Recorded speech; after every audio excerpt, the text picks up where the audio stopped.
Jamaah dimanapun berada, saya sedang bersama dengan santri-santri penghafal Quran Pondok Pesantren Tahfiz Quran Az-Zahra.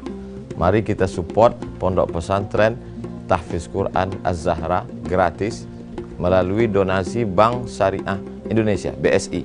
Nomornya catat baik-baik, 76 7-nya 5 kali, 77 777 656. Sekali lagi, 76 77 656. Jangan lupa hubungi kontak person berikut ini 0822 4739 5624. Sekali lagi 0822 4739 5624. Berkah selalu, ma'akalta fa'afnaita. Rezeki, uang, gaji, pendapatan yang kau belikan makanan akan busuk. Wa malabista fa'ablaita, yang dibelikan kepakaian akan lapuk. Wa mata saddaqta fa'amdaita, yang kau sedekahkan itulah yang akan kekal abadi menjadi amal bekal untuk hari esok. Berkah selalu. Assalamualaikum warahmatullahi wabarakatuh. Az-Zahra nahnu juz'un la yatajazza. Allahu Akbar.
Atas sambutan Ketua Umum Yayasan Ar-Rahmah Bapak Dr.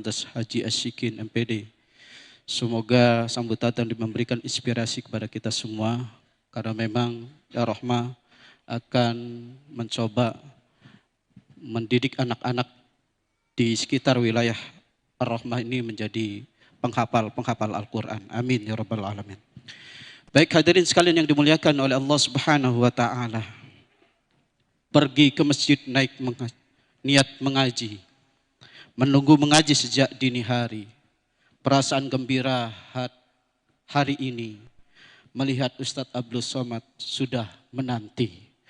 Baik hadirin sekalian yang dimuliakan oleh Allah Subhanahu wa Ta'ala, kita dengarkan tausiah mau'idhah hasanah oleh guru kita Profesor Dr. Kiai Haji Abdul Somad LC MPD. Falyatafaddal maskuran, kami persilahkan. Kita sambut dengan takbir. Allahu Akbar, takbir. Takbir. Sallu ala nabi. Allahumma salli ala sayyidina Muhammad.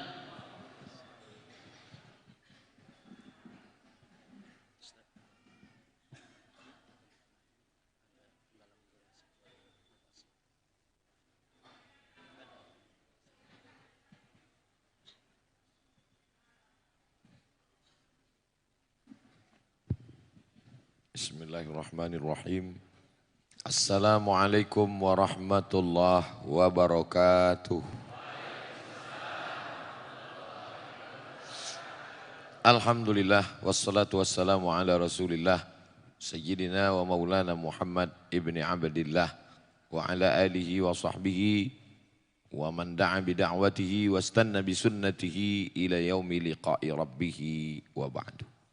Yang sama-sama kita hormati Ketua Masjid Ar-Rahmah beserta seluruh pengurus, bapak-bapak, ibu-ibu, hadirin hadirat, para asatiz, para tuan-tuan guru, adik-adik remaja, insya Allah semua yang hadir ini dimuliakan Allah Subhanahu wa Ta'ala.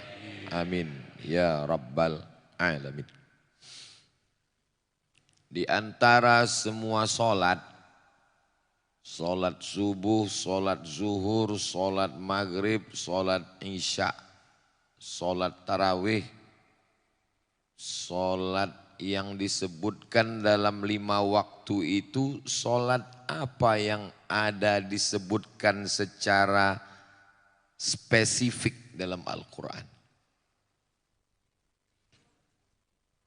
Ada solat zuhur. Karena nggak ada yang jawab, saya jawab sendiri aja lah.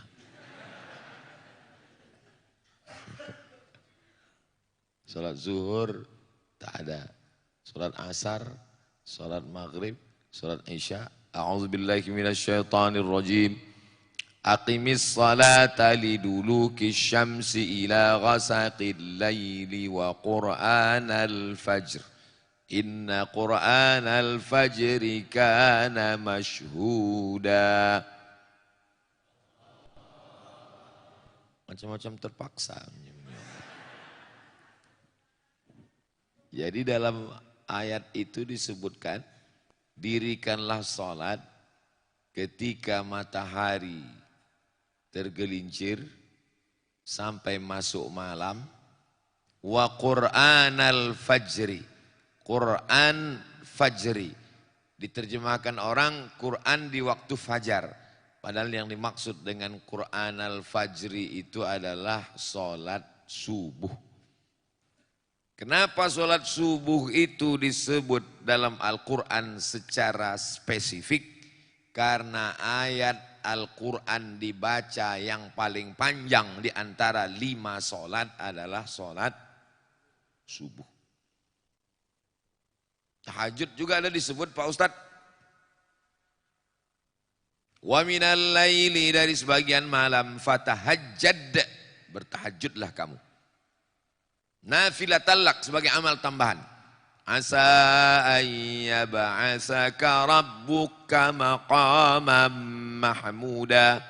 Mudah-mudahan dengan tahajud itu engkau akan ditempatkan Allah maqamam mahmuda.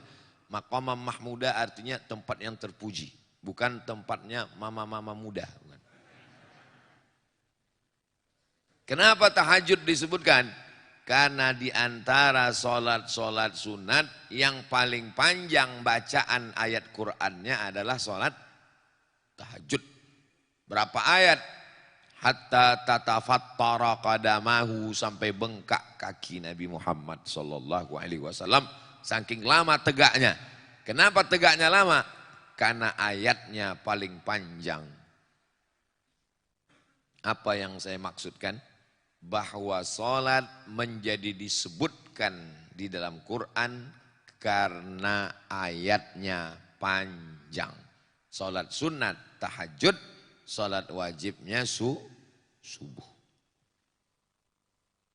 Muharram, Safar, Rabiul Awal, Rabiul Akhir, Jumadil Awal, Jumadil Akhir, Rajab, Sya'ban, Ramadan, Syawal, Zulqa'dah, Zulhijjah, Januari, Februari, Maret, Agustus, Desember. Bulan apa yang ada disebutkan dalam Al-Quran? Syahrul Ramadan alladzi unzila fihil Quran. Satu-satunya nama bulan yang disebutkan dalam Al-Quran, bulan Ramadan. Mengapa bulan Ramadan? Karena bulan Ramadan, bulan turunnya Al-Quran. Salat subuh karena ayat paling panjang. Salat tahajud karena ayat paling panjang. Bulan Ramadan karena bulan itu dia turun. Air putih. Kenapa tiba-tiba Ustaz ingat air putih? Baru datang. Setelah diperiksa melalui mikroskop paling canggih di dunia, ternyata air putih ini ya putih, air mineral. Setelah dibacakan ayat-ayat Al-Quran, maka muncullah molekul-molekul cahaya bergambar bunga persegi 8. Bisa dilihat Pak Ustadz? Kalau tak percaya lihat aja. Gak kelihatan Pak Ustadz? Lihat di handphone. Buka www.google.com. Tulis di situ The Miracle of Water. Tulisannya Pak Ustadz, Miracle of Water. Maka di sana akan nampak molekul cahaya yang muncul ketika dibacakan ayat-ayat Al-Quran. Yang menguji, yang ngetes malah bukan orang Islam, orang Jepang. Dia mau melihat apa respon air terhadap bacaan ayat Al-Quran. Salat subuh disebut karena ayatnya paling panjang. Salat tahajud disebut karena ayatnya paling panjang. Bulan Ramadan disebut karena bulan Ramadan dia turun. Air berubah, molekul cahaya muncul, kristal cantik indah. Karena ayat-ayat Al-Quran. Air merespon. Maka judul kita, hidup mulia bersama Al-Quran. Jadi manusia ini, di badannya ini cairan. Karena sampai hari ini belum ada manusia ketika jatuh sobek kulitnya yang keluar kabel, itu belum ada. Kecuali dia Robocop sama Transformer.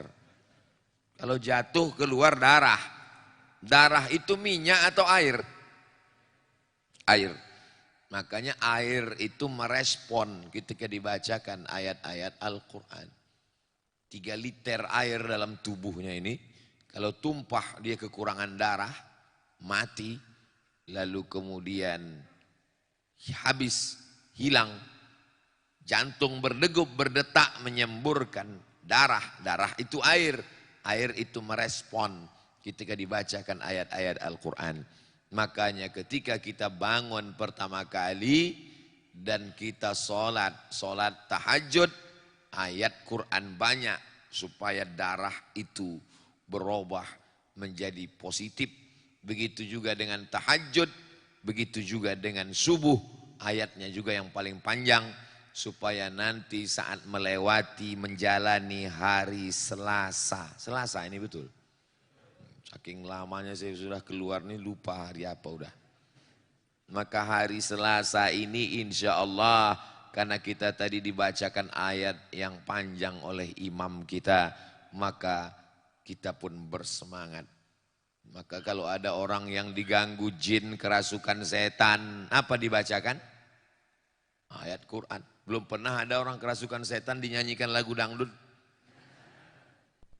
Allahu la ilaha illa huwal hayyul qayyum.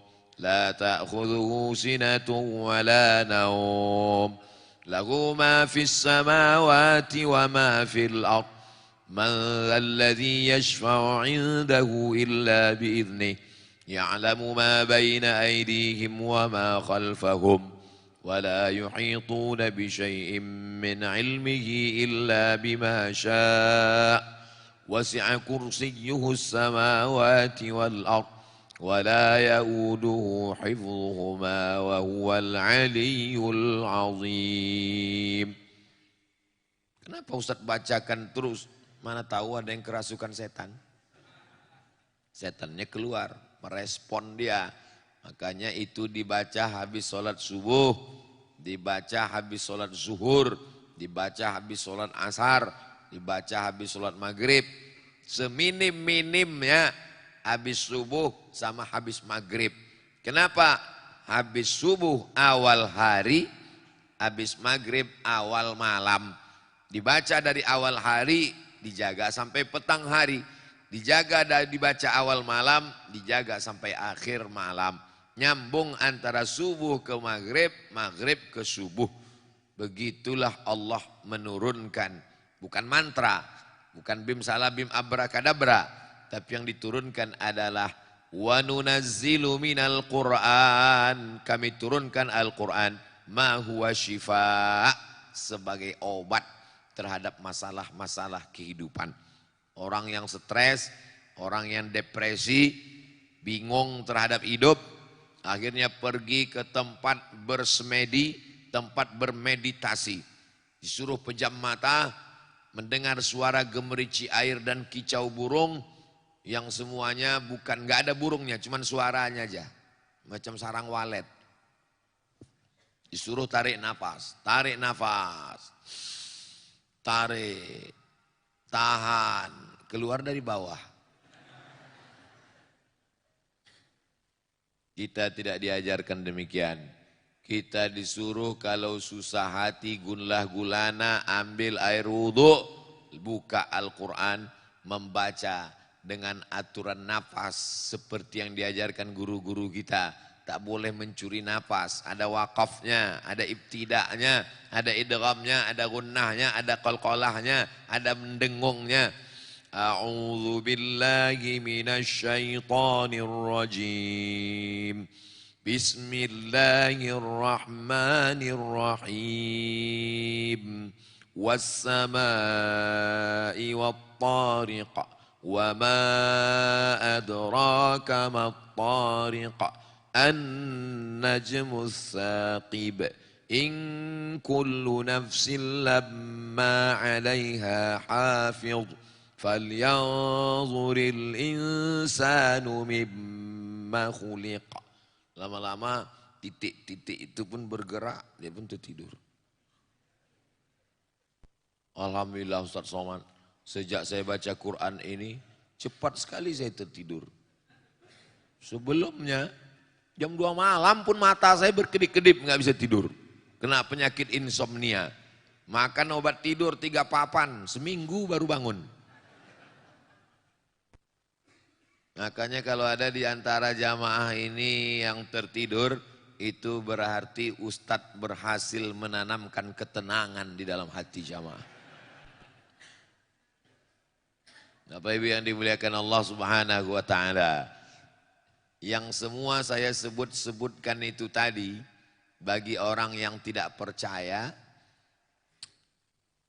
biasa-biasa aja kata dia. Tapi bagi orang yang rasional, dia mau minta, mana bukti rasionalnya bahwa kalau kita bersama Quran itu kita akan mulia. Ada orang dimuliakan, pakai jas, pakai dasi, orang kaya, terhormat, mulia, pejabat. Kita semua kagum, respek. Tiba-tiba besok pagi tak ada satupun yang hormat kepada dia. Kenapa? Karena mabuk masuk comberan. Al-Quran sudah ngasih tahu, Innamal khamru wal maisir wal ansab wal azlam. Sesungguhnya khamar, judi, menyembelih binatang untuk berhala, mengundi nasib, rijsun najis, min amali syaitan, perbuatan syaitan, fajtanibuh, jauhi. Apakah khamar itu dilarang hanya dalam agama Islam? Saudara kita yang ada di Papua, Muslim minoritas, mengeluarkan perda, peraturan daerah tidak boleh mabuk sembarangan. Kalau kita memang nggak boleh mabuk sama sekali, mereka boleh mabuk, tapi ada jam-jam tertentu. Kalau kita nggak boleh mabuk sama sekali. Di Barat, kalau ada orang nyetir, mau artis, mau orang kaya, mau pejabat nyetir, di stop, lalu kemudian dicek, mulutnya bau alkohol, masuk penjara. Kenapa? Mobilnya kan mobil dia, yang mabuk kan dia. Apa bahayanya? Memang betul. Apa salah saya? Mobil-mobil saya, minuman-minuman saya, yang mabuk kan saya. Apa urusan saya? Memang betul. Tapi kalau mobil kau melintang di jalan tol, semua orang mati. Efeknya kepada orang lain. Jadi kalau orang Islam yang bertanya, jawabannya ada. Kalau orang tidak Islam yang bertanya, jawabannya jelas. Maka dengan turunnya Al-Quran, mulialah manusia, tidak jatuh dalam khamar. Khamar itu, di Arab itu murah sekali anggur. Waktu saya kuliah di Mesir, musim panas, anggur itu sekilo cuman 2 pon. 1 pon 2.000 rupiah. 2 pon berarti 4.000 anggur yang kecil-kecil yang mahal kalau dijemur kering jadi kismis zabib itu. Pulang saya tahun 2002, lihat orang jual jambu pinggir jalan. Saya tanya, berapa? 25.000. Anggur 4.000. Jambu 25.000. Gemah ripah loh jenawi, tongkat dan batu jadi tanaman. Untayan zamrud katulistiwa. Apa maknanya? Padahal gurun pasir, kering kerontang, panas, murah sekali buah-buahan. Jadi anggur itu saking banyaknya dimasukkan ke dalam kotak kayu zaman dulu, diinjak rame-rame, yang busuk-busuk itu diinjak, lalu kemudian ditampung. Setelah ditampung, disaring, dibiarkan selama seminggu melalui proses fermentasi. Maka jadilah dia khamar. Cairan anggur boleh diminum. Tapi kalau sudah melewati fermentasi, seperti air tape dia, maka jatuh jadi haram. Karena di dalamnya sudah mengandung alkohol. Bukan bahasa Arab. Alkohol, almari, alpokat itu bukan bahasa Arab. Apalagi aluminium. Dia zat yang muncul dengan sendirinya karena proses fermentasi, itulah menyebabkan dia haram. Jadi di dalam Al-Quran itu yang ada disebutkan khamar. Khamar itu cairan anggur. Bagaimana dengan ganja? Bagaimana dengan sabu? Bagaimana dengan opium? Tidak ada disebutkan dalam Quran. Lalu pengambilan dalil hukumnya jadi haram bagaimana? Quran. Dalam Quran tak ada. Hadis. Dalam hadis tak ada. Ijma. Dalam ijma tak ada. Yang 4 namanya qiyas, bukan kisos. Qiyas menetapkan sesuatu yang belum ada hukumnya kepada sesuatu yang sudah ada hukumnya dengan melihat persamaan antara keduanya. Yang sudah ada hukumnya cairan anggur, yang belum ada hukumnya ganja. Melihat persamaan antara keduanya, sama-sama menghilangkan akal. Orang kalau sudah minum khamar, pulang dia ke rumah, tak bisa dibedakannya mana bininya, mana bini tetangganya. Orang kalau sudah pakai ganja, maka fly hanyut terbang ke awan. Alah, Ustadz kayak pernah aja, kata yang nyoba. Kata orang yang sudah mencoba, ingin juga mabuk, mau beli ganja tak ada uang, mau beli sabu nggak ada uang, mau beli narkoba nggak ada uang, akhirnya dibelilah kopi, dicampur dengan spiritus. Diminum. Alhamdulillah mati. Bukan mabuk. Karena kadar yang bisa memabukkan paling tinggi 20%. Saya pergi ke mall, saya cari yang tempat barisan jual minuman keras, saya cek satu-satu. Oh 5%, oh 2%, paling tinggi 20%. Mereknya nggak boleh sebut, nanti dia iklan gratis. Lewat dari 20%, takarannya tidak sesuai, namanya miras oplosan, diminum, mati. Dunia tak dapat, akhirat melayang. La yazni zani hina yazni wa huwa mu'min. Orang berzina tidak akan berzina kalau ada iman dalam dirinya. Wa la yashribu syaribu hina yashrabu wa huwa mu'min. Orang yang minum khamar tak akan minum khamar kalau ada iman dalam dirinya. Wa la yasriqu sariqu hina yasriqu wa huwa mu'min. Orang yang mencuri tak akan mencuri kalau ada iman dalam dirinya. Maka orang yang mabuk, orang berzina, orang mencuri berarti imannya lepas. Hadis ini diriwayatkan oleh Abdullah bin Abbas. Datanglah muridnya namanya Ikrimah. Siapa nama periwayat hadis tadi? Memang kalau belum sarapan susah ngingat memang. Datanglah muridnya namanya Ikrimah. Wahai guruku Abdullah bin Abbas. Iya. Katanya orang yang mabuk imannya lepas, orang yang mencuri imannya lepas, orang yang berzina imannya lepas. Betul. Apakah iman itu bisa lepas dari badan? Abdullah bin Abbas menjawab dengan bahasa tubuh. Syabbaka baina asabi'ihi, dijalinnya jari jemarinya. Summa naza'ahu, dilepaskannya. Hakadha yunza'ul iman. Beginilah iman itu lepas dari badan. Ketika orang sedang mabuk, beginilah iman itu lepas dari badan. Hina taba, ketika dia bertobat, iman masuk lagi ke dalam. Saat dia mabuk, lepas iman keluar dari badan. Jadi kalau ada orang mabuk, sakau, narkoba, ganja, mati, imannya dalam keadaan lepas. Masuk neraka jahanam, khalidina fiha abada. Kehormatan dunia hilang, kehormatan akhirat melayang. Allah Subhanahu wa taala memberikan kemuliaan pada kita. Jangan hilangkan kemuliaan dengan perbuatan yang diharamkan Allah dalam Al-Quran. Subhanalladzi asra bi'abdihi laylam minal masjidil haram. Al-masjidil haram, masjid yang mulia. Tanah haram, tanah yang mulia. Khamar haram, khamar yang mulia. Haram itu diambil dari kata hurmatun. Hurmatun artinya kehormatan, kemuliaan, keagungan. Al-Masjidil Haram, masjid yang mulia.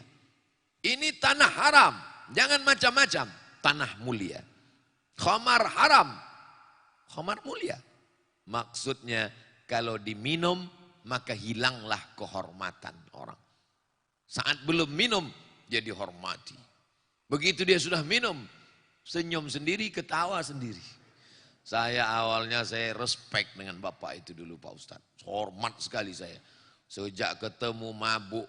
Ente kok bisa ketemu? Sebetulnya kami sama-sama mabuk. Sejak itu saya kurang hormat saya Pak Ustadz.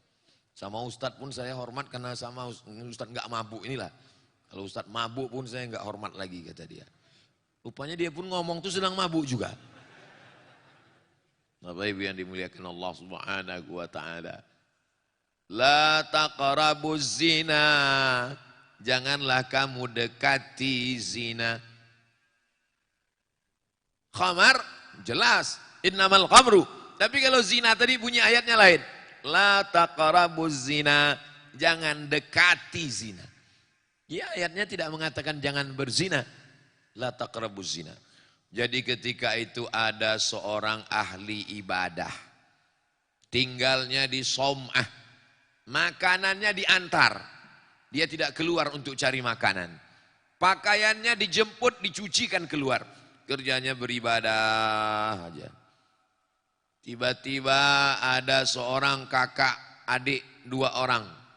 Mau berperang melawan musuh. Tapi punya seorang adik perempuan. Adik perempuan kita ini nanti siapa yang jaga kalau kita perang? Oh, kalau gitu kita titipkan ke pedagang. Jangan, dijualnya adik kita ini nanti. Kita titipkan ke si Anu. Jangan, saya nggak percaya. Kalau gitu kita titipkan ke ahli ibadah itu. Ini ceritanya kalangan Bani Israel. Buka dalam tafsir Al-Quran, pembahasan tentang ayat la taqrabuz zina. Jangan dekati zina. La tattabi'u khutuwatis syaitan. Jangan ikuti langkah-langkah setan. Kalau gitu kita titipkan aja ke ahli ibadah. Ya, dititipkanlah ke tempat si ahli ibadah. Tuan ahli ibadah, ya, kami mau perang melawan musuh. Ya, adik kami ini kamu yang jaga. Oke, dibuatkanlah rumah kecil di samping tempat ibadah. Lalu dia pun beribadah. Cara setan pertama merusak ahli ibadah. Perempuan itu datang mengantar makanan, wajahnya kelihatan. Dosa pertama dari mata. Itulah mengapa ada ibu-ibu di belakang yang wajahnya tidak mau kelihatan. Ditutup pakai cadar. Dulu cadar diejek, cadar radikal, cadar teroris. Dikirim Allah COVID-19, semua laki-laki bercadar. Baru tahu, jangan ejek ajaran Islam.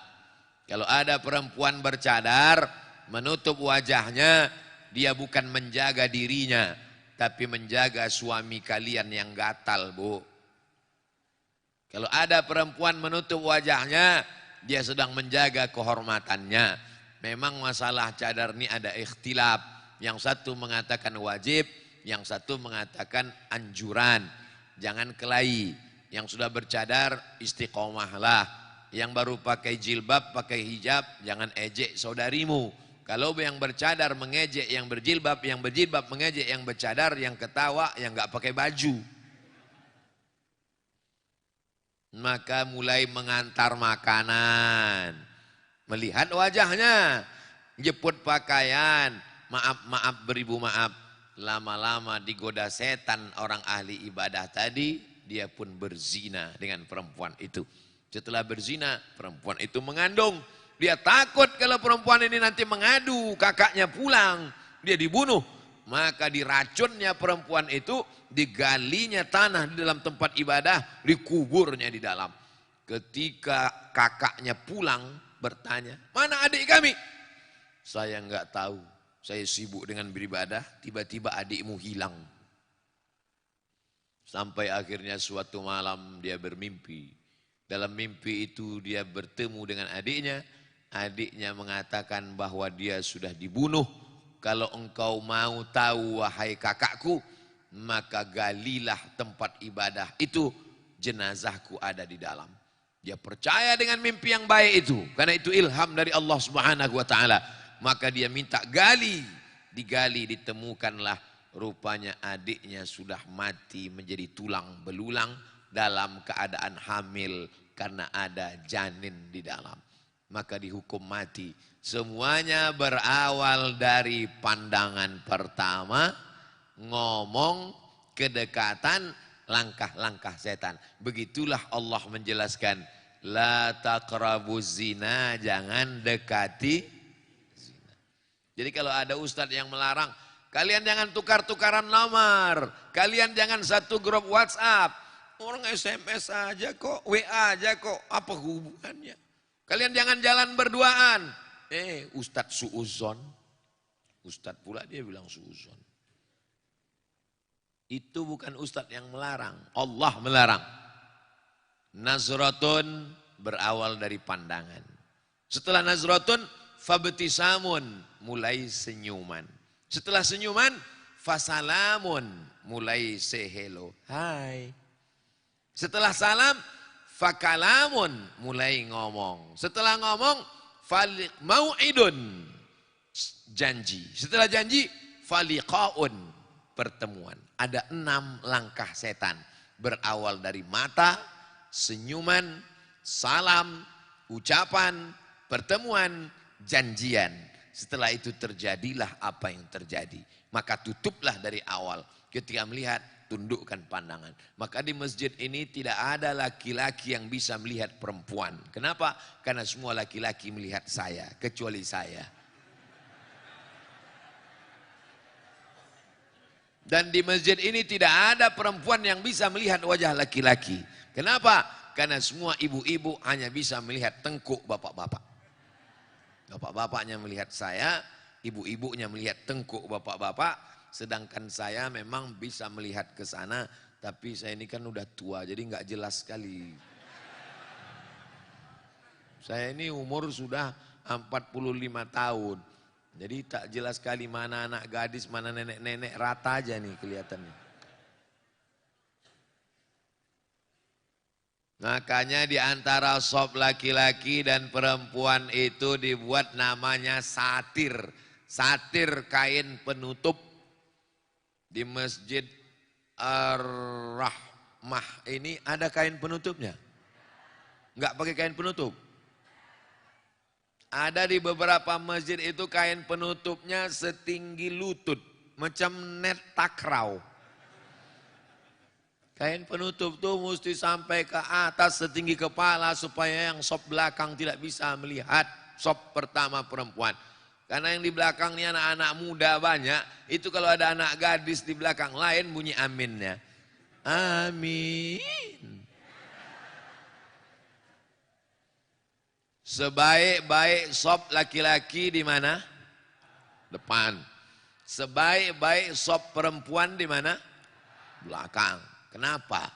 Karena sebaik-baik sop laki-laki di depan, karena dialah yang paling jauh dari perempuan. Kenapa sop perempuan disebut paling bagus belakang? Karena dialah sop yang paling jauh dari laki-laki. Begitu Allah menjaga harkat, martabat, kehormatan manusia. Ini adik-adik kita ini resmi mengumpulkan sesuai dengan ayat Quran. Matsalul ladzina yunfiquna amwalahum fi sabilillah, orang yang bersedekah harta di jalan Allah, kamatsal. Jangan dekat-dekat, Dek. Bapak ini dompetnya terjepit di pelan-pelan, langkahnya pelan, kayak slow motion.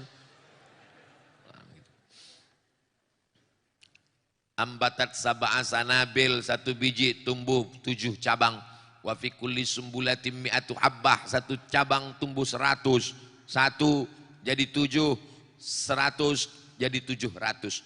Wallahu yudha'ifu liman yasha. Allah melipat gandakan sesuai kehendaknya. Itu ayat Qur'annya. Adapun hadisnya, setiap subuh Allah kirim 2 malaikat. Termasuk subuh ini ada 2 malaikat yang dikirim Allah. Malaikat yang pertama berdoa, Allahumma ati munfiqan khalafa. Siapa yang bersedekah tadi berilah dia ganti ya Allah. Tapi Allah itu adil. Dikirimnya 1 malaikat lagi berdoa, Allahumma ati mumsikan talafa. Yang tak bersedekah, pura-pura khusyuk dengar ceramah, binasakanlah dia ya Allah. Saya takut kena binasakan, daripada saya duluan kena, bagus saya bersedekah. Ustaz tuh pandai ceramah aja itu, ngomong nyuruh orang sedekah, dia sendiri tak ada bersedekah. Udah ada kalian foto, foto lah.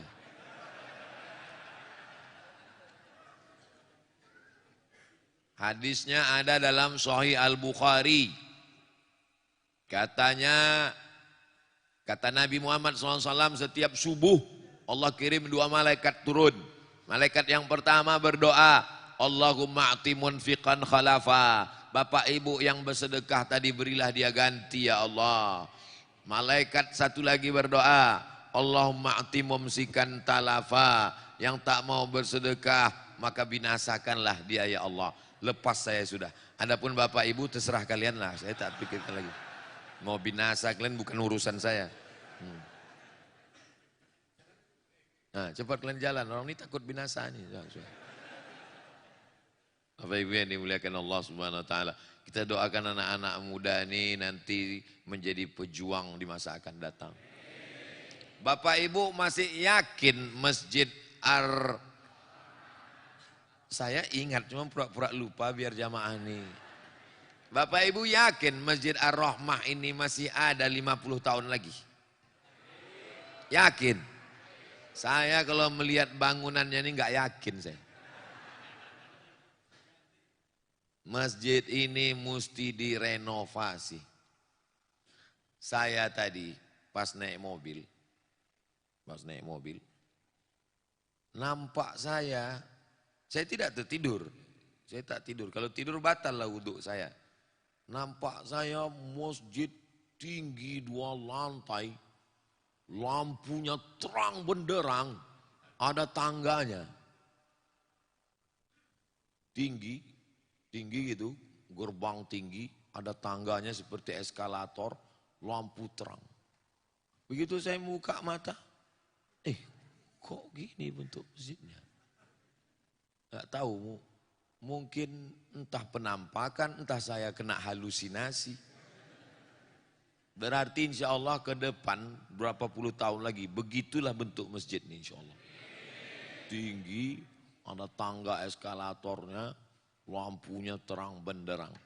Nabi SAW ketika pacul dipukulkan ke batu, nampaknya kata Nabi, nanti kalian akan membebaskan Konstantinopel. Apakah Konstantinopel itu dibebaskan? Ya, yang membebaskannya Muhammad Al-Fatih. Jadilah dia kota namanya Istanbul. Semua mesti berawal dari mimpi-mimpi. Kita tidak boleh merasa cukup dengan begini saja. Masjid ini mesti besar ke depan insya Allah. Amin. Dari apa? Quran menyebutkan solusinya. Wa anfiqu, berinfaklah. Min thayyibati ma kasabtum. Hasil usahamu yang baik-baik. Yang tak baik Allah tak terima. Tapi nanti kalau ada orang yang berinfak ke Masjid Ar-Rahmah ini, Pak Ketua Masjid nggak perlu ditanya. Assalamualaikum Pak, saya mau berinfak. Ini kalau boleh tahu uangnya dari mana ya? Nggak usah tanya, terima aja. Kalau duitnya duit korupsi Pak Ustadz, nggak usah kita tanya-tanya. Duit korupsi sama duit halal kan warnanya sama-sama merah. Bukan kalau duit korupsi hitam, enggak. Terima aja duitnya semua. Semua itu diterima, dibangunkan ke masjid segala macam. Yang penting kita menerimanya lillahi ta'ala. Kita tidak ada unsur apapun, tidak ada kepentingan dunia. Karena masjid ini letaknya strategis di tepi jalan raya kota besar, Masya Allah. Inilah masjid yang hidup 24 jam. 24 jam gak ada matinya. Masjid yang di pinggir jalan raya, yang tidak ada di dalam gang, beda dengan depan-depan ruko, orang pun malas mampir. Masjid seperti ini orang mampir terus, bukan untuk sholat, ke toilet. Makanya toiletnya itu jangan ditutup. Kalau toiletnya ada 10, yang satu buka, buat banner baleho besar dibuat. Tolong jangan cuman kencing.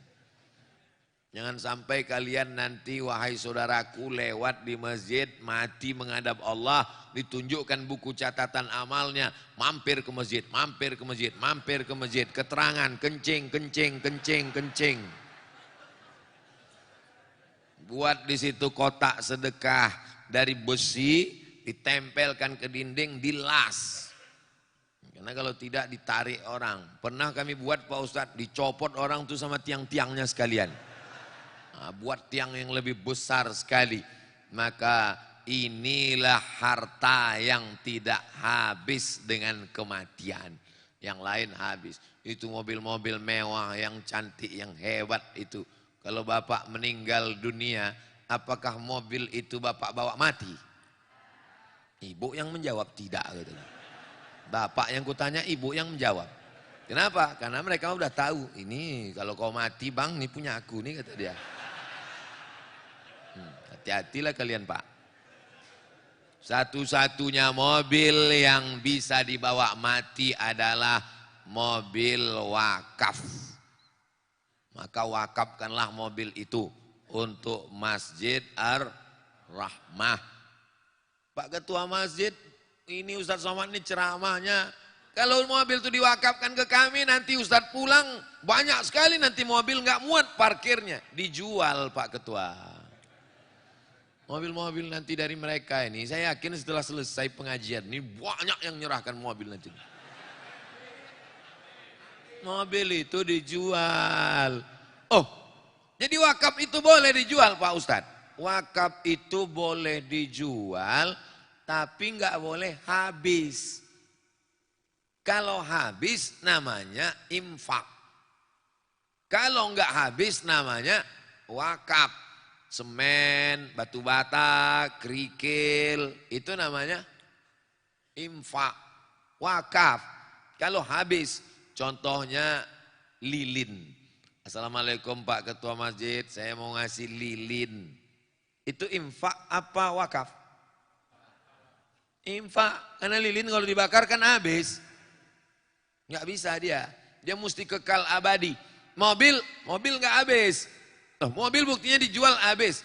Angka nominal uangnya, mobil itu dihargai 200 juta, jual. Uang 200 itu dibelikan ke semen, batu bata, batu kerikil, keramik, dibangunkan ke masjid. Maka ada istilah wakaf nuqud, namanya wakaf uang.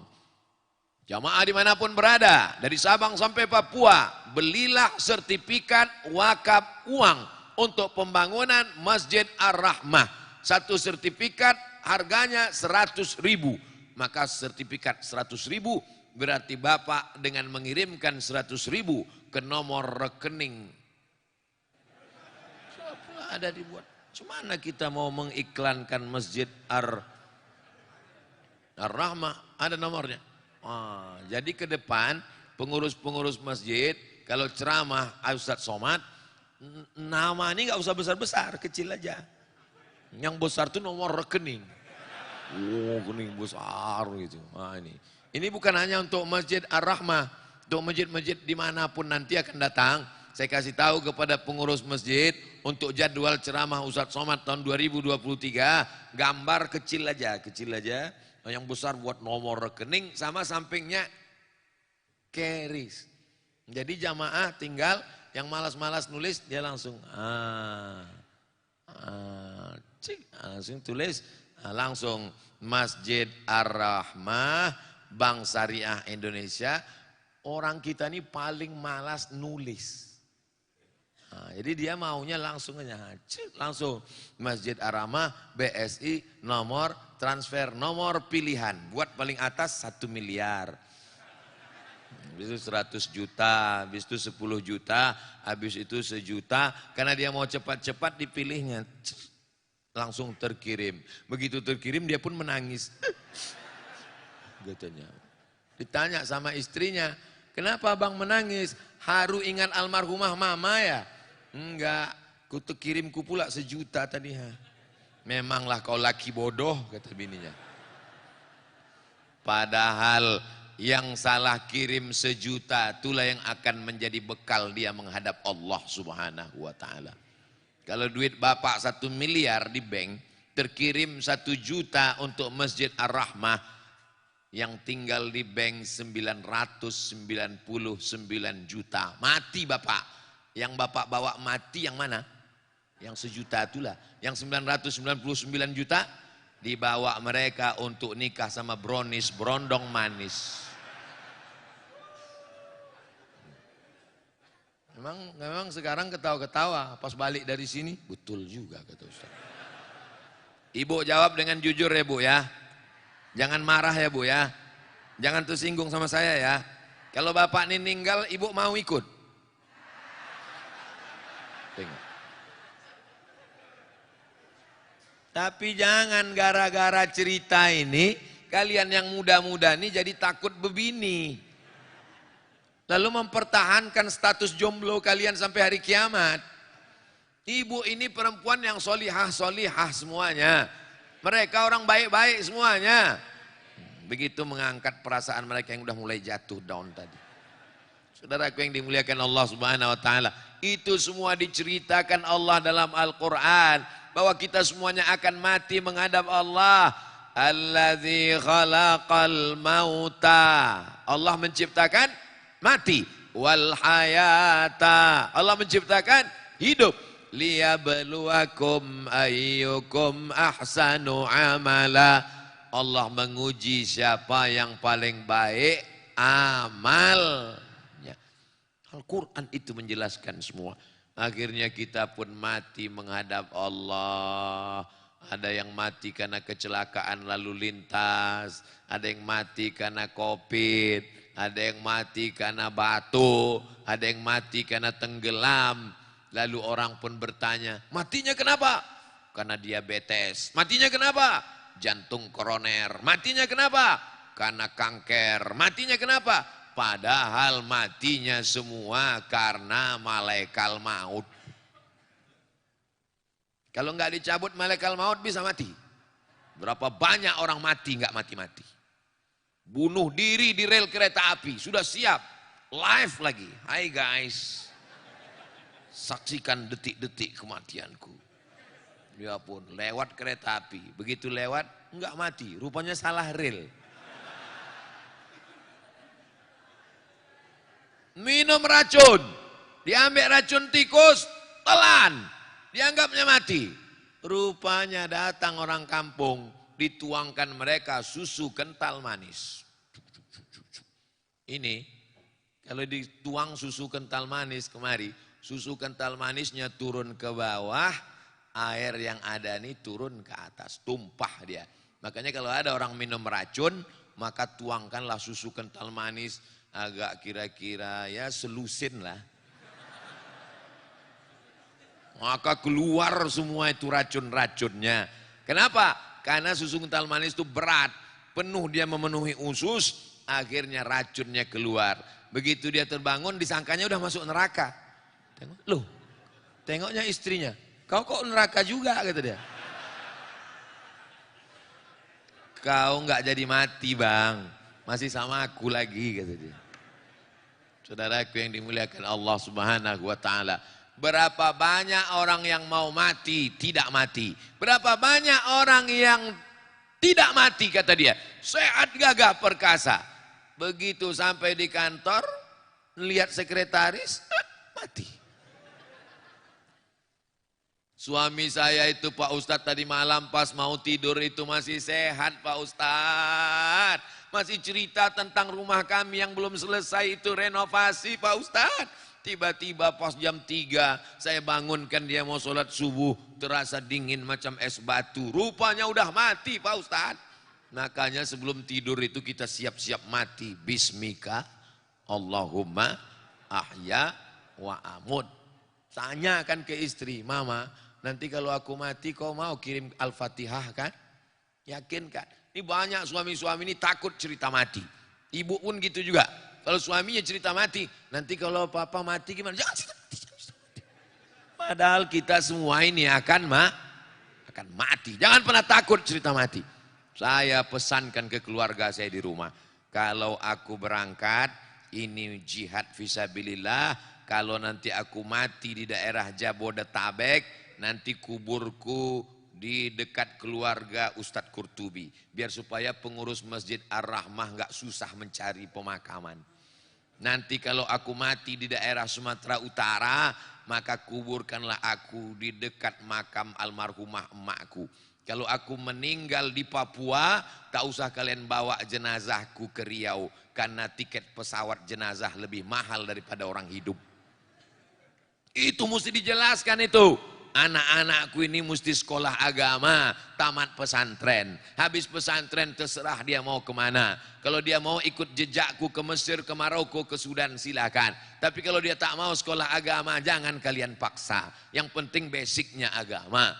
Jangan lupa jamaah kirimkan aku Al-Fatihah. Kalau tak kirim pun tak apa-apa. Kalau kalian mimpi berjumpa aku, mengancam-ancam dalam mimpi, itu bukan aku, itu setan. Jelaskan semua secara detail. Ini banyak orang takut bercerita harta. Ketika dia mati, harta ini menjadi musibah besar. Dalam Islam sudah dijelaskan. Walakum nisfu ma taraka azwajukum illam yakul lahunna walad. Kamu dapat setengah harta istrimu kalau tidak ada anak. Fa in kana lahunna waladun falakumur rubu'u. Kalau ada anak kamu dapat 1/4. Harta ibu ada 2 miliar. Amin. Ninggal. Bapak dapat 1 M kalau enggak ada anak. Kalau ada anak, bapak dapat 1/4. Berapa Pak? Alah, pura-pura lupa. Bapak dapat 500 juta kalau ada anak. Yang 1,5 M dibagi kepada ahli waris anak-anak. Lidzakari mithlu hazzil unsayain. Lalu yang ibu bawa mati yang mana? Yang dibawa mati itulah yang masuk dalam kantong yang 2.000 perak tadi. Itulah yang bawa mati. Tanya sama malaikat. Hai Abu Bakar Siddiq.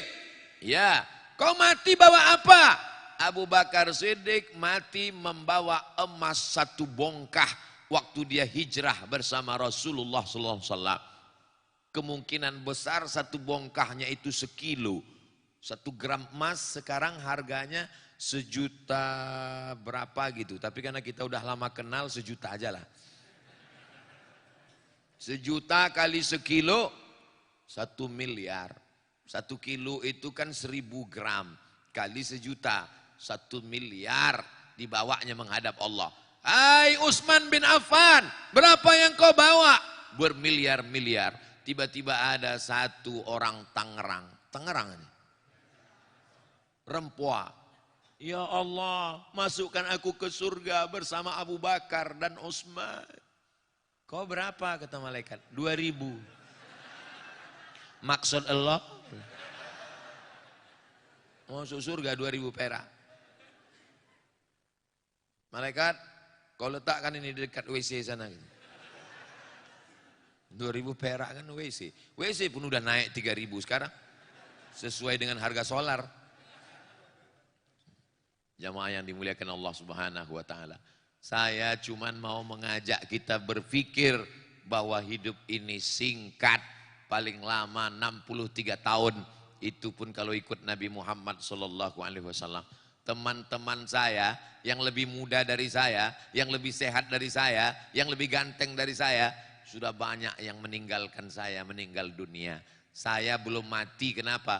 Karena doa jamaah Masjid Ar-Rahmah.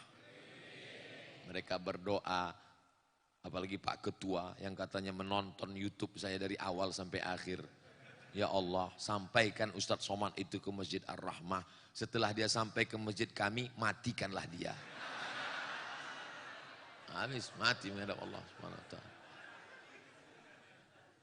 Jadi kalau kita bangun masjid ini megah, nanti ada MDA-nya, tempat anak-anak ngaji baca Quran. Imam hafal Quran ini nanti mengajarkan anak-anak menghafal Quran.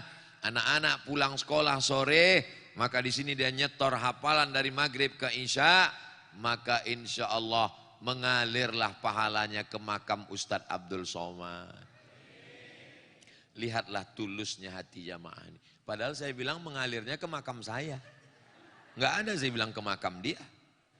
Amin katanya. Padahal ke makam dia belum tentu. Tapi karena hatinya tulus mengaminkan, apa kata malaikat? Amin. Kabulkan doa orang ini, kau dapat yang sama seperti yang kau aminkan. Masjid Ar-Rahmah mesti tetap tegak berdiri, gagah, kokoh, cantik, indah, modern. Supaya anak-anak kita di masa akan datang tidak meninggalkan Islam. Mau Bapak Ibu Masjid Ar-Rahmah ini jadi mall? Bisa saja terjadi. Kong kali kong mereka karena tidak dididik agama, dirusaknya surat akad. Yang dulu wakaf dirubahnya jadi hibah. Kalau wakaf tidak bisa, tapi kalau dirubahnya jadi hibah, Didatanginya orang yang mewakafkan tanah ini, lalu dia pun berbisik. Dirubah, tanah ini jadi hibah. Kalau hibah bisa berubah. Akhirnya mereka kong kali kong, dihibahkan, dijual tanah ini, berdiri mall. Mau apa kita?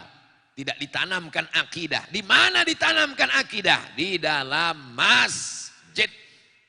Saya bangga di Masjid Ar-Rahmah ini. Walaupun tadi kata Pak Ketua Masjid, katanya yang hadir tua-tua. Buktinya anak muda banyak. Mana anak muda kok? Anak-anak muda hadir. Anak muda kalau dia mau ke masjid, maka itu insya Allah selamatlah dunia akhirat insya Allah.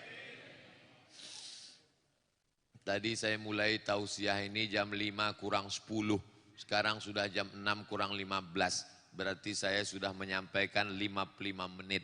Sisanya kita baca ini. Nanti selesai saya baca ini kita baca doa. Habis baca doa kita sholat sunat isyraq 2 rakaat. Dapat pahala haji dan umroh. Sholat subuh berjamaah. Duduk berzikir mengingat Allah. Sampai terbit matahari. Sholat sunat isyraq 2 rakaat. Begitu semua bapak ibu sholat sunat isyraq. Saat itulah saya pulang. Karena itu saat yang aman untuk pulang. Terkait infak sodakoh yang paling afdol, apakah mendahului orang-orang penghafal Quran? Apa maksud pertanyaan ini? Terkait infak sodakoh yang paling afdol itu, apakah mendahului untuk orang-orang penghafal Quran atau yang lain Pak Ustadz? Untuk penghafal Quran sekian persen, untuk pembangunan masjid sekian, jadi semua dapat. Jangan sampai hanya satu saja yang lain tak dapat. Ini saya yakin melihat pertanyaannya ini, jamaah Rahmah ini punya uang cuman bingung mau dibuang kemana. Nah, jadi saya kasih tahu, untuk masjid sekian, untuk penghafal Quran sekian, itu semua investasi. Karena kalau penghafal Quran itu ada, masjidnya bagus, siapa gurunya? Gurunya itu juga. Jadi Al-Azhar Kairo itu di atas tanah wakafnya dibangun rumah sakit Husain. Karena di depannya ada makam kepala Sayyidina Al-Husain, anak Sayyidatuna Fatimah, cucu Nabi Muhammad SAW. Maka dibangun namanya rumah sakit Husain. Kawan saya ini suka makan cabai, tapi mengunyahnya malas. Bijinya menggumpal di dalam, jadi usus buntu. Pas mau diperiksa udah mau meletus usus buntu ini, udah mau meledak, udah erupsi udah. Macam Semeru. Jadi mesti digunting. Waktu itu krisis moneter, $1 20.000 zaman saya di Mesir. Sebelumnya cuma 2.500. Bulan Mei 98 jatuh Pak Harto, melambung 97-98 moneter, krisis. Operasi 2.000 pon. Kata kawan saya, daripada operasi ini baguslah aku mati, kata dia. Daripada minta orang tua. Tunjukkan kartu mahasiswa. Mahasiswa Al-Azhar. Gratis langsung. Dari mana duitnya? Dari wakaf. Tanahnya tanah wakaf. Dibangun rumah sakit. Hasil keuntungan 90% untuk Al-Azhar. 90% untuk umat. 10% untuk pengelola. Itulah makna wakaf. Wakaf ini kalau dikelola dengan baik, maka tanah wakaf Masjid Ar-Rahmah ini dikelola dengan baik. Ada kliniknya, ada rumah sakitnya, ada malnya. 90% untuk umat, 10% untuk pengelola. Adilnya ajaran agama Islam. Jadi mesti ada wakaf. Kita mesti buatkan nanti namanya khusus sertifikat wakaf untuk Masjid Ar-Rahmah insyaallah. Amin. Apakah boleh sholat qabliyah subuh dikerjakan setelah sholat subuh? Karena datangnya sudah iqamat. Qad qamatis salatu qad qamatis salah. Allahu akbar, Allahu akbar. La ilaha illallah. Maka tidak ada salat. Idza uqimatis salah fala salata. Kalau sudah iqamat tidak boleh sholat sunat. Nggak boleh sholat sunat. Yang baru masuk, Allahu Akbar. Allahu Akbar, Allahu Akbar. Batalkan. Lalu kemudian dia ikut sholat subuh. Qobliyah subuhnya kapan? Qobliyah subuhnya diqadha, diganti. Kapan menggantinya? Setelah sholat subuh. Tapi jangan gara-gara ini lambat terus. Ini kasusnya sekali-sekali, bukan tiap hari. Saya tak mau gara-gara ini semua yang lambat. Habis sholat subuh, qadha semua. Pas ditanya, sholat apa kalian? Kata Ustadz Somad, aku juga yang kena lagi. Sekali-sekali, supaya tidak menimbulkan fitnah, qadhanya di rumah. Yang tadi tidak qobliyah, pulang dari sini, qadha di rumah. Di sini pun boleh juga. Habis sholat isyraq, qadha. Yang kuat-kuat usollinya, usolli sunnatas subhi, rakaat ini qadhaan. Oh, kau terlambat ya. Menurut agama Islam, untuk lebih baik setengah dari harta kita atau seperempat harta kita baiknya Pak Ustadz. Untuk sedekah itu setengah atau seperempat. Hebatnya jamaah Ar-Rahmah nih. Mau ngasih setengah. Saya sudah banyak ceramah, baru di Masjid Ar-Rahmah ini orang mau ngasih setengah. Luar biasa Masjid Ar-Rahmah. Nampaknya sebentar lagi selesai masjid ini. Nabi ketika haji wada, ketika pembebasan kota Makkah, sampai di Makkah menjenguk jamaah sakit. Sakit dia sudah.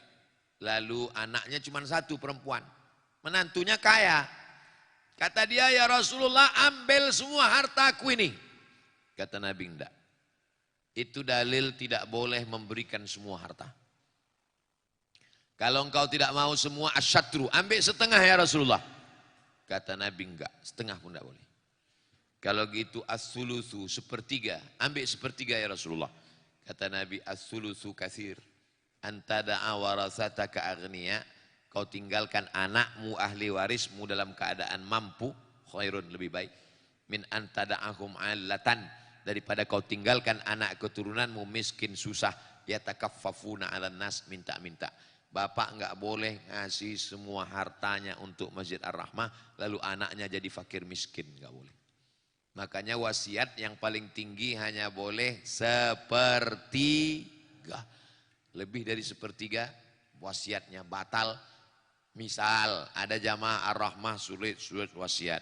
Kalau aku mati, aku serahkan semua hartaku untuk Ar-Rahmah supaya anakku yang nakal ini jadi pengemis aja. Boleh. Maka Masjid Ar-Rahmah tetap dapat sepertiga. Yang 2/3 tetap dibagikan ke ahli waris. Jelas? Begitulah adilnya ajaran Islam.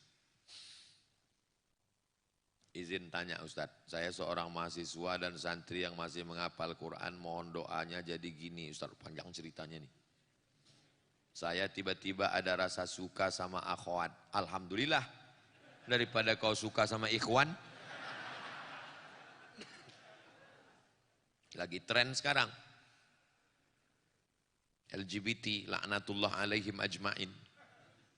Tapi saya masih mau belajar. Dan belum mampu ke jenjang pernikahan. Jadi apa yang harus saya lakukan Pak Ustadz? Kata Nabi, faman lam yastati, yang belum sanggup nikah, fa'alaihi bisawum. Banyak-banyak puasa sunat. Kalau perlu tiap hari puasa, bagus, irit belanja. Nabung untuk nikah. Kalau puasa tidak masuk asupan gizi ke badan, maka tekanan libido seksual menurun. Teman kamu nanti nunjuk, guys ada cewek cantik, mana aku nggak kelihatan lagi. Gila.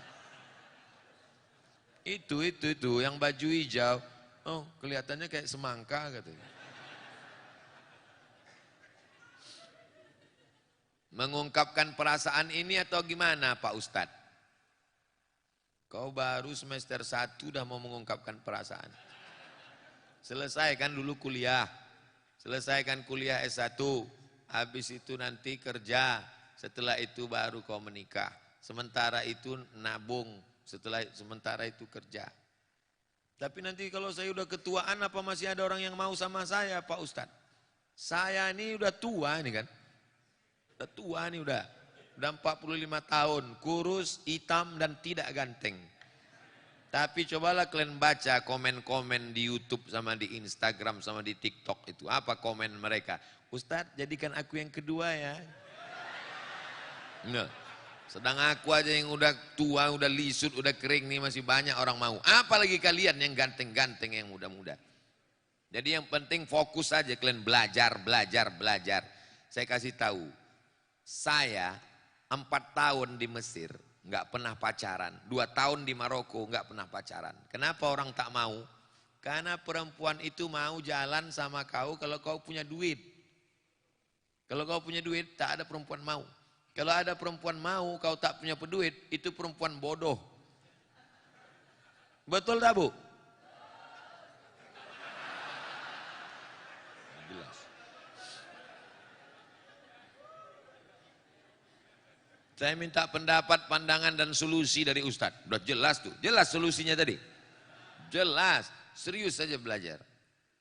Mana yang lebih diutamakan, hak dulu atau kewajiban?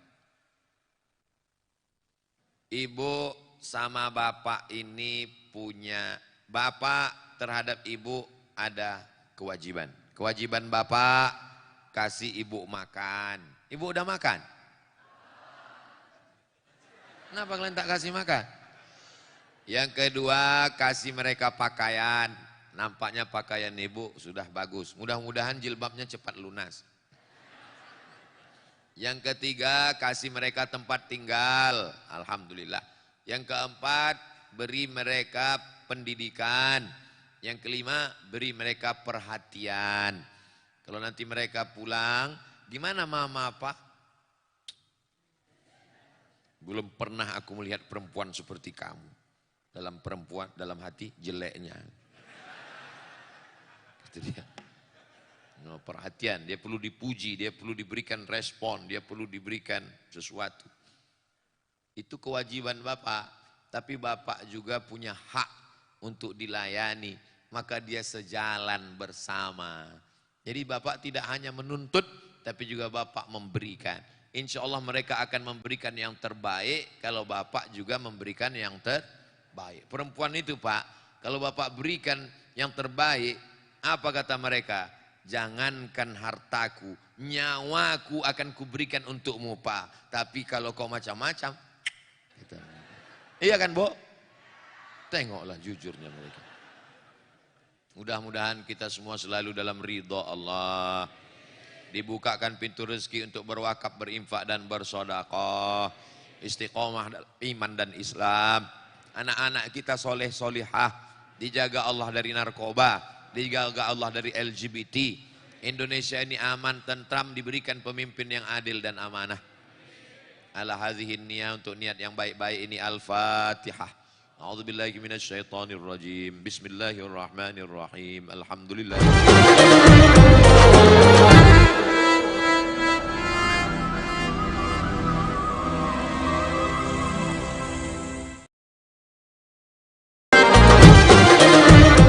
Rezeki, uang, gaji, pendapatan yang kau belikan makanan akan busuk. Wa ma labista fa ablaita, yang dibelikan ke pakaian akan lapuk. Wa ma tasaddaqta fa amdaita, yang kau sedekahkan itulah yang akan kekal abadi, menjadi amal bekal untuk hari esok. Berkah selalu. Assalamualaikum warahmatullahi wabarakatuh. Az-Zahra nahnu juz'un